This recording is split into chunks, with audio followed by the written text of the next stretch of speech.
Olá pessoal, fazendo um vídeo de improviso aqui. Nesse vídeo eu quero falar sobre curso de Direito, faculdade de Direito à distância, que hoje é proibido no Brasil. Hoje você tem que ficar 5 anos da sua vida fazendo uma faculdade de Direito. Depois você tem que fazer uma série de trâmites se você quiser tentar um concurso na área jurídica, por exemplo. Olha o tanto de tempo, de energia, de intelecto que é desperdiçado com todo esse processo.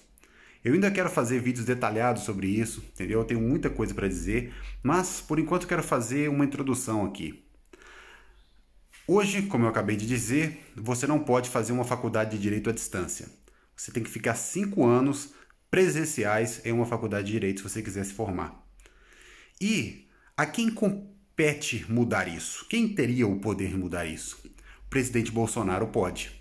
Existe uma ação que foi movida e o judiciário decidiu que compete exclusivamente ao MEC alterar esse tipo de coisa. Parece que está em análise lá. Existe uma série de pedidos para que a faculdade de Direito seja feita à distância. Isso está em análise no MEC, não está decidido ainda, mas compete ao MEC. Está dentro da estrutura hierárquica do Poder Executivo, que é toda subordinada ao presidente Bolsonaro. Então o Bolsonaro tem poder de mexer nisso.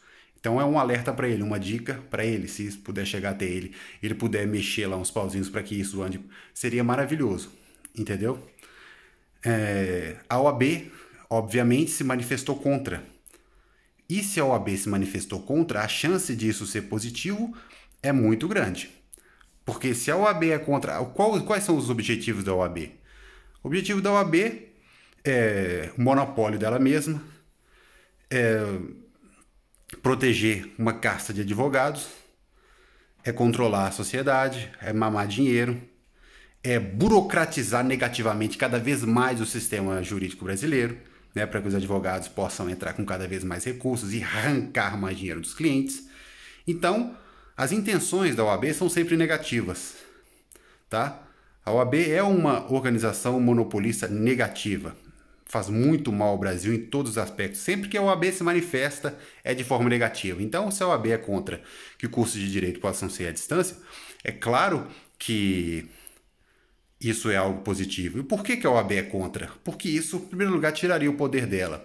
Existe uma glamorização em cima desse curso de direito, como se fosse algo intelectualmente muito avançado, né?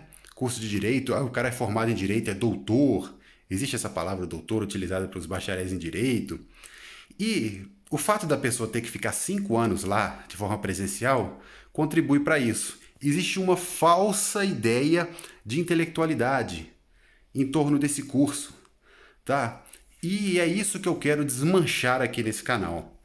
Eu quero que as pessoas comecem a entender que intelectualidade seria, por exemplo, você trabalhar numa missão de colocar um rover em Marte, que é o que a NASA faz. Isso é intelectualidade, tá? E coisas aqui mesmo, você trabalhar em reatores nucleares, existe gente muito capacitada no Brasil para isso.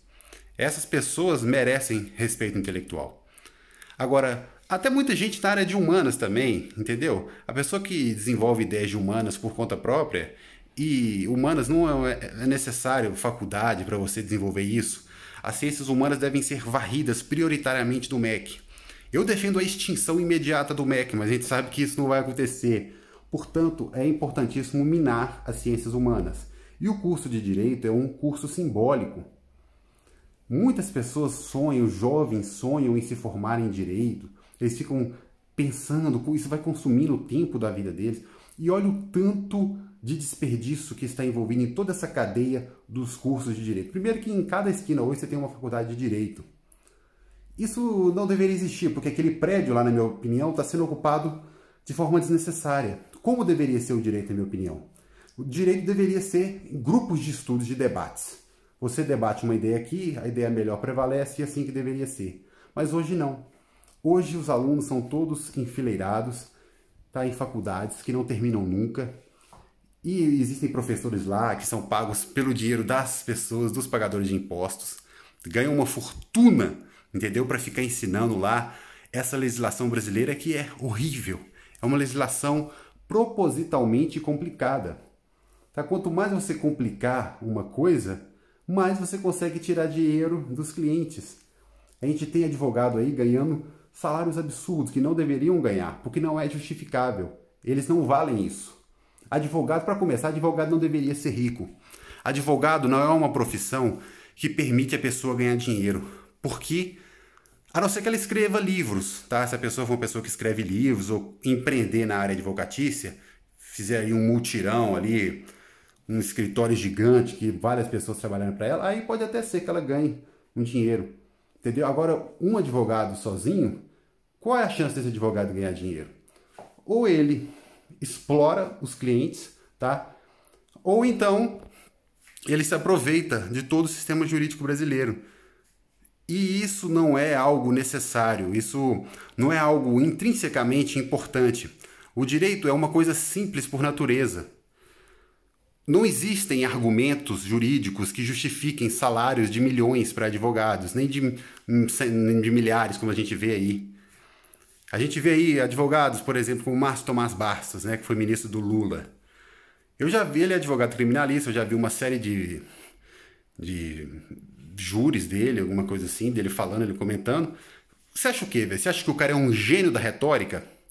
Não. Ele vai lá, faz um júri lá, fala uma série de coisas banais, uma série de argumentos emocionais, e por ele ser um cara cheio de contatos. Agora, como que advogado ganha dinheiro, na verdade? Tráfico de influência, entendeu? Então, o Bolsonaro, o que ele tem que entender é o seguinte: como que você consegue alterar, diminuir a burocracia do Estado brasileiro? A melhor saída é a liberdade. Não adianta você criar mais leis para que essas leis possam afrouxar a burocracia, porque isso não vai acontecer, isso depende do Congresso. Isso é difícil, as leis, elas acabam uma amarrando a outra, entendeu? A melhor forma é a liberdade. Quando você abre a concorrência, aí o mercado pode operar livremente. E aí as pessoas só vão pagar advogados se o advogado valer, entendeu? A gente deve sempre buscar a justiça. Você deve remunerar uma pessoa de forma proporcional ao que ela vale, ao que ela oferece em troca. Não adianta você sair pagando uma pessoa com argumentos burocráticos, autoritários, que é o que acontece na área do direito, entendeu? A gente vê uma série de pessoas aí, juízes, etc., que ganham 50 mil reais. Vou nem entrar nisso nesse vídeo. Esse juiz não deveria ganhar isso. Por que ele não deveria ganhar isso? Porque ele não vale isso, tá? Agora, um locutor. Vou dar um exemplo aqui para vocês entenderem o que eu estou querendo dizer. Um locutor que ganha muito dinheiro, porque a voz dele é muito conhecida no mercado. Então, se outra pessoa narrar aquilo ali, aquilo vai perder a credibilidade. Então, esse locutor tem que ganhar muito, porque ele vale isso. Se você tirar ele e colocar outro no lugar, todo o sistema vai sofrer prejuízos. Isso não acontece no âmbito do direito. Se você tirar qualquer operador do direito desse aí, como eles gostam de se chamar, operadores do direito, e colocar outra pessoa no lugar, não muda nada. Os processos criminais, mesmo, são geralmente deveriam ser decididos pela ciência, por provas de DNA, provas testemunhais, câmeras de vídeo. Isso não depende de grandes argumentos jurídicos. Advogado não tem como um advogado ficar rico honestamente. Não há essa possibilidade, porque a profissão dele não oferece isso. Um engenheiro que bole um motor diferenciado, entendeu? E se associa a uma indústria para poder fabricar, esse cara tem que ganhar, porque ele conseguiu fazer o que outros não conseguiram. Agora eu desafio, eu gosto de desafiar sempre esse poder. Traga-me aí um problema jurídico que um grande advogado consiga resolver, que eu não conseguiria, que você que está assistindo não conseguiria. Claro que a gente conseguiria. Com princípios de direito natural você consegue resolver. Mas então existe todo um sistema da OAB, dos políticos brasileiros, em dificultarem cada vez mais, até para salvar a pele deles mesmo, né? No âmbito de processos aí de corrupção, etc. E a gente vê pessoas citando, por exemplo, a dona Vivi, né? Vivi de Moraes, mulher do Alexandre de Moraes. Você acha que essa mulher tem conhecimento de jurídico? Você acha que ela é uma grande filósofa contemporânea? Claro que não. Ela é uma mulher que foi casada com... Ela transa com o ministro do STF e com isso ela ganha os processos dela com maior facilidade. Porque há interesse dos tribunais superiores em Brasília, que julgam a maioria desses processos, e também desembargadores, etc., de ter uma boa relação com o ministro do STF. Então é tudo baseado em negociatas, não existe nenhuma intelectualidade jurídica, tá? Porque o direito é algo simples, a lógica do direito é algo que você pode explicar para uma criança, ela vai entender as diferenças, entendeu? O que é difícil no direito é tudo inventado, fabricado artificialmente, não deveria existir. E a melhor forma de você acabar com esse falso glamour em torno da faculdade de Direito, eu sei que muita gente aí é formada, muita gente perdeu muito tempo, né, ou ganhou, se ela está ganhando dinheiro com isso, mas ficou muito tempo em faculdade de Direito, e é normal que os bacharéis não queiram que os próximos formados em Direito se formem com maior facilidade, porque eles tiveram muita dificuldade em se formar. Então, né, é natural do ser humano isso. Ah, não, se eu tive dificuldade... É igual carteira de motorista. Se eu tive que passar por todo esse processo ridículo de carteira de motorista, eu vou querer que outras pessoas passem por isso também. Não deveria ser assim, né? Não é porque você sofreu que a outra pessoa tem que sofrer também. Você deve querer o bem ao próximo. Mas a OAB é uma... Aí eu posso até falar também sobre conselho de classe. Eu ainda vou fazer um vídeo só sobre conselho de classe. Qual é a intenção de conselho de classe no Brasil? É proteger o cliente? De maneira nenhuma. Conselho de classe é para favorecer, para livrar a cara, muitas vezes, dos profissionais de determinada área. Os conselhos de classe são um pequeno Estado dentro do Estado brasileiro. Não basta o profissional ter que lidar com o peso do Estado, ele ainda tem que lidar com um pequeno Estado, um grupo que extorque mensalmente os profissionais. Você já viu, por exemplo, eu gosto até de citar uns exemplos aqui, eu falo muito do CRM, por exemplo, né? Porque são muitos conselhos de classe, nossa senhora, de psicologia, de fisioterapia. Eu estava vendo outro dia uma entrevista de uma mulher lá, que teve uma situação com o Roger Abdelmacine, aquele médico, e ela disse que foi lá no conselho de classe e o conselho de classe não fez nada. Entendeu? E não faz nada mesmo, ele não é feito para isso. Entendeu? Ele é feito para tirar dinheiro dos profissionais. Se eles não conseguem verificar a atuação dos profissionais, eles não fazem isso. Eles não são preparados para isso. Inclusive, eles são monopolistas. Qual o interesse de um monopolista dele trabalhar de forma boa? Não, ele não tem concorrência. Para ele tá tudo tranquilo. Entendeu? A gente vê, por exemplo, o presidente da OAB, um dos caras mais desprezíveis do Estado brasileiro. Então, Bolsonaro, se a OAB é contra a faculdade de Direito à distância, você deve ser a favor. Tá? E o Bolsonaro tem 2 filhos que são advogados. Não é por causa disso que você vai, não, isso aí vai desvalorizar a profissão de advogado. Ah, não, isso aí vai desmerecer a profissão de advogado.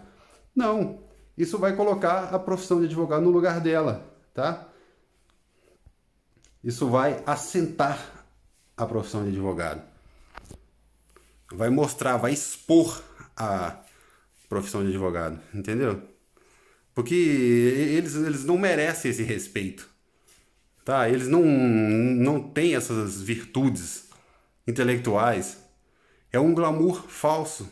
A profissão deles não vale isso, entendeu? O advogado é muitas vezes ou um despachante de luxo. Advogado no Brasil é um despachante de luxo. Ou então um psicólogo, muitas vezes, né? A família está naquela situação, mas os advogados são muitas vezes secos, né? Eles são muito frios, né? Eles querem ali o dinheiro, eles mantêm ali uma falsa formalidade, também injustificável. E outra coisa, qual é o interesse maior da pessoa ser bem representada? É ela mesma. Uma pessoa, inclusive, deveria ela mesma poder representar ela em um processo. Porque se ela é a parte mais interessada, ela vai ser a pessoa que mais vai querer que uma boa pessoa explique a parte dela, mostre as razões dela. Então, se a pessoa não se achar qualificada, o que ela vai fazer? Ela vai contratar uma pessoa, vai buscar referências acerca daquela pessoa, mas no Brasil nada disso importa. O que importa é a pessoa ter uma porcaria de uma carteirinha da OAB, né, que é presidida pelo Felipe Santa Cruz, né? Militante esquerdista Felipe Santa Cruz. Então, é uma forma de você desmoralizar a profissão de advogado, porque é isso que eles merecem, entendeu? E eu tô falando aqui, eu não tô falando da profissão em si, da pessoa do advogado, eu tô falando do sistema que o advogado está inserido no Brasil e que causa prejuízos gigantescos aos clientes. A gente tem, por exemplo, a questão da justiça trabalhista. parece a mais cara do mundo, que não existe na maioria dos países. Mas existe toda uma classe de advogados trabalhistas que mamam o dinheiro. Ó, pra você ver, eles roubam o dinheiro tanto do patrão, e a justiça trabalhista é conhecida por favorecer sempre o empregado. Então, esses advogados, esses chupins advogados trabalhistas roubam o dinheiro do patrão e do empregado, tá? Porque o Estado tira dinheiro do patrão para dar artificialmente para o empregado. Não deixa o empregado negociar livremente com o patrão. Aí depois vem o advogado e tira uma parte do que iria para o empregado e fica por advogado.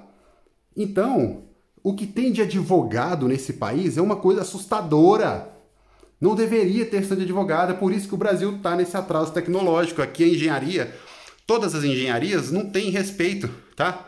Você vê um cara aí que é engenheiro civil de alta qualificação, um cara que estudou bastante, ele tá trabalhando muitas vezes aí em serviço banal no meio da rua, entendeu? Quando ele poderia trabalhar de uma outra forma.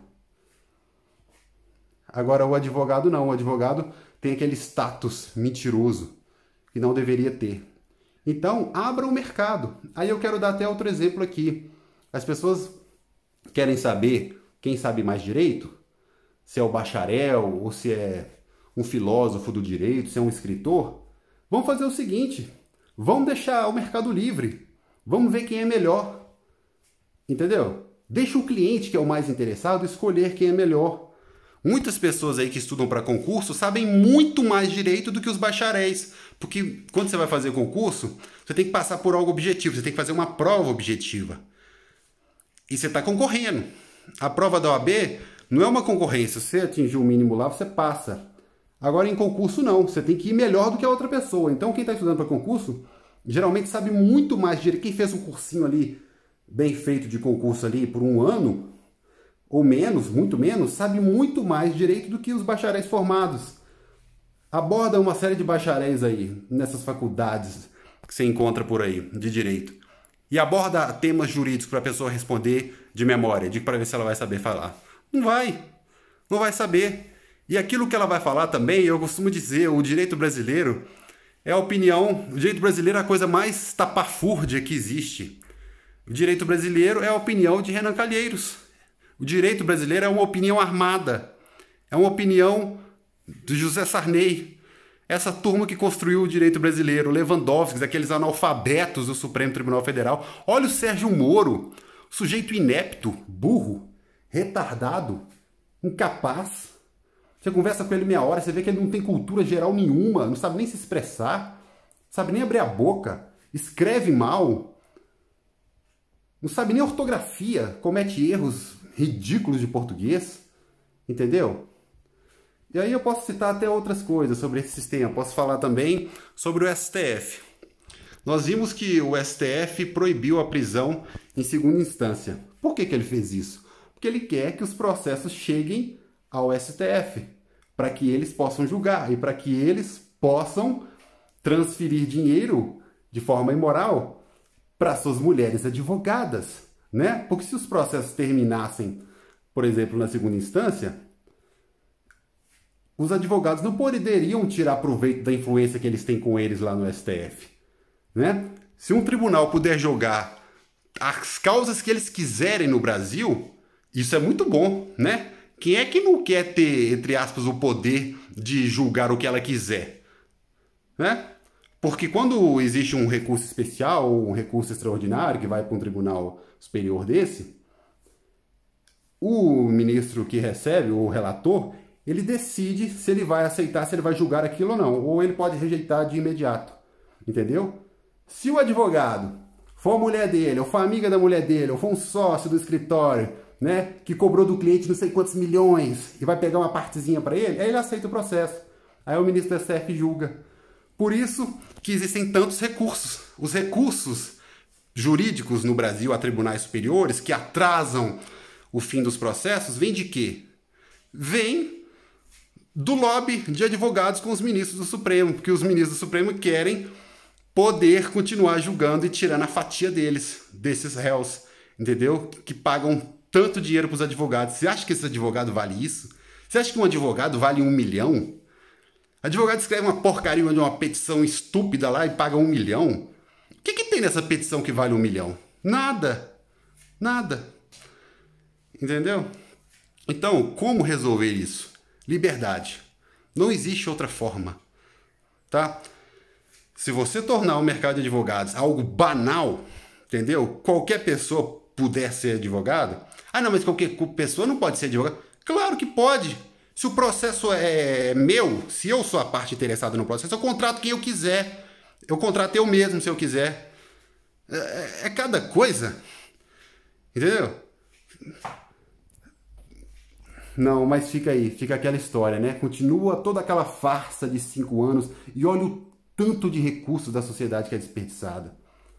Tá? Olha o tanto de coisa, de itens, entendeu? De suprimentos que são jogados fora por causa de toda essa cadeia jurídica burra que existe no Brasil. O menino acorda, fica 5 anos pegando ônibus, aí gasta gasolina, gasta trânsito, fica aquele engarrafamento em frente às faculdades, aí ele fica aquele tempo todo lá dentro da sala ouvindo o professor falar, e a gente sabe que não adianta, lá você tem que ver uma série de direitos, e se o cara quiser especializar em uma área só do direito? E ver só termos gerais, assim, ver ali direito constitucional e depois se especializar em uma certa área. Não. Na faculdade ele tem que ver isso. E na faculdade existem as disciplinas das faculdades de direito, são a coisa mais ridícula que existe. Eles ficam lá vendo sobre a história das constituições, filosofia do direito. Aí entra em linguística, vai ver lá sobre língua portuguesa. É um monte de abstrações que não significam nada. Nada. Entendeu? Tudo isso uma farsa. Uma enrolação, entendeu? Para os professores. Mas por que isso existe? Dinheiro, pessoal. Nada é à toa. Nada é à toa. Tudo tem explicação. Tudo está dentro de trâmites muito pensados antes, entendeu? Para favorecer eles mesmos. E quem são os professores geralmente na faculdade de Direito? São os caras lá, os diretores da OAB, são juízes, são desembargadores, que além de mamar dinheiro público com o salário, com o cargo dele, ele ainda mama dinheiro público lá nas faculdades de Direito. Entendeu? É assim que funciona. Então, cursos de Direito deveriam nem existir, na verdade, tá? A pessoa deveria se qualificar por conta própria. Ver lá a lógica do direito, direito natural, os direitos de vida, liberdade e propriedade. Entendeu? Aí sim, a pessoa faz grupos lá de estudos com pessoas que têm os mesmos interesses, aí eles vão chegar a conclusões acerca do que é justo, do que faz sentido, conclusões lógicas. Não, aqui não. Aqui você tem que ir lá para uma faculdadezinha credenciada pela bosta do MEC, como se o MEC tivesse qualificação para credenciar toda a ciência, todo o conhecimento que existe na sociedade. É algo realmente absurdo. Absurdo. Então, tá aí a dica. Faculdades de Direito à distância. No mínimo isso. Já que você não vai abolir a faculdade de Direito, né, isso daria mais trabalho, pelo menos faça elas serem à distância. Quem vai ser o imbecil, o gado, que vai ficar 5 anos numa faculdade de Direito se ela pode estudar por conta própria? Ninguém mais vai ficar lá. O dinheiro, a fonte, a tetazinha desses vagabundos que ficam dando aula de direito em faculdades vai secar, vai acabar, porque ninguém mais vai querer. Consequentemente, vai baratear. O jovem, o coitado do jovem, né, que está cheio de aspirações, não vai ter que despender recursos da família para poder dar nessa bosta de faculdade. Entendeu? E nas faculdades públicas é pior ainda. Esses programas públicos também são piores ainda. FIES, ProUni, porque aí é o dinheiro direto de imposto que vai para financiar esses altos salários de professores universitários. Entendeu? Agora, se você liberar o mercado, agora a faculdade de Direito é 3 anos, 2 anos à distância, pagando R$300 por mês. Olha que maravilha. Entendeu? Ah, não, mas essas faculdades não preparam a pessoa adequadamente. Uai, muitas dessas pessoas vão querer tentar concurso, né? Se a pessoa decidir fazer uma faculdade dela, ela que iria perder, então, dentro dessa lógica, né? Deixa a pessoa se preparar como ela quiser, né? fica aí você aí 5 anos aí, fingindo que tá aprendendo alguma coisa numa faculdade dessa aí, e depois vamos ver quem vai ir melhor no concurso, se é a pessoa que se preparou de maneira racional, né? Que se desenvolveu de forma lúcida, lógica, independente, né? Livre. Ou se é você que ficou 5 anos aí, fingindo que tá fazendo alguma coisa nessas faculdades. Entendeu? Eu vou nem entrar aqui que faculdade é fábrica de militante, né? Quando você pega o sistema jurídico, os futuros atuantes aí do direito e pega eles e bota ele dentro de um sistema, de uma panela de faculdade, né? Cheio de ideias de esquerda, em um direito de esquerda, com professores de esquerda, né? Funcionários, reitores de esquerda, como isso é óbvio, os reitores são quase todos do PCdoB, dessa turma. Aí os futuros atuantes aí do direito serão pessoas de esquerda. Então, é claro que a OAB quer manter, a OAB que é uma instituição burocrática, estatista, parasitária de esquerda, é claro que ela quer que os futuros inscritos da OAB fiquem numa panela de pressão durante 5 anos recebendo ideias de esquerda. Então, o país, as leis do país no futuro serão o quê? De esquerda, né? Então tá aí. Faculdade de Direito à distância. E rápida. O mínimo de anos possível. Tá? Isso sim tá nas mãos do Bolsonaro. Isso é algo que ele pode fazer. Tá dentro da estrutura do MEC. Aí, por esse vídeo é isso.